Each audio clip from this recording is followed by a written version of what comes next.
à jamais il aura marqué la Ve République. Ce mercredi 2 décembre, Valéry Giscard d'Estaing est décédé. L'ancien président de la République a rendu son dernier souffle, à l'âge de 94 ans. L'information a été annoncée dans la soirée par nos confrères de Europe 1, puis confirmée par la famille auprès de l'AFP.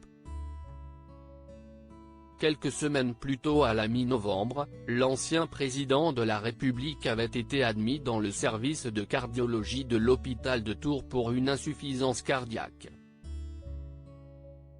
Peu avant, en septembre, Valéry Giscard d'Estaing avait séjourné à l'hôpital Pompidou de Paris pour cette fois-ci une légère infection au poumon. De 1974 à 1981, il a été, après Charles de Gaulle et Georges Pompidou, le troisième président de la Ve République.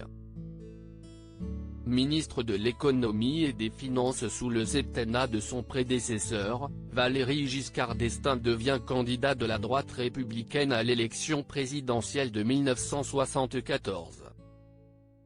Au premier tour, il bat Jacques Chaban-Delmas, candidat gaulliste, et obtient la victoire contre François Mitterrand, candidat de la gauche, au second tour. Son septennat est marqué notamment par le développement des lignes TGV en France mais aussi par des difficultés économiques dues à la fin des Trente Glorieuses. En 1981, il se présente à sa réélection mais est battu par François Mitterrand. Après sa défaite, Valéry Giscard d'Estaing rejoint automatiquement le Conseil constitutionnel qu'il n'a plus jamais quitté. Par ailleurs, jusqu'en 2004, cet ancien maire de Chamalières dans le Puy-de-Dôme était président du Conseil régional d'Auvergne.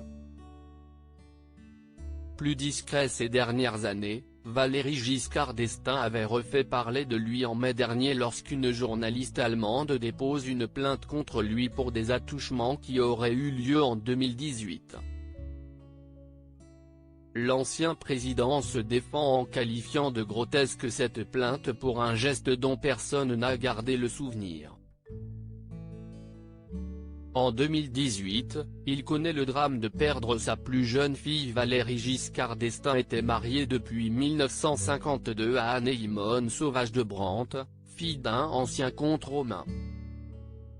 Ensemble, l'ancien président de la République et son épouse ont eu 4 enfants, Valéry Anne née en 1953, Henri né en 1956, Louis né en 1958 et Jacinthe né en 1960 et décédé en 2018 des suites d'une longue maladie.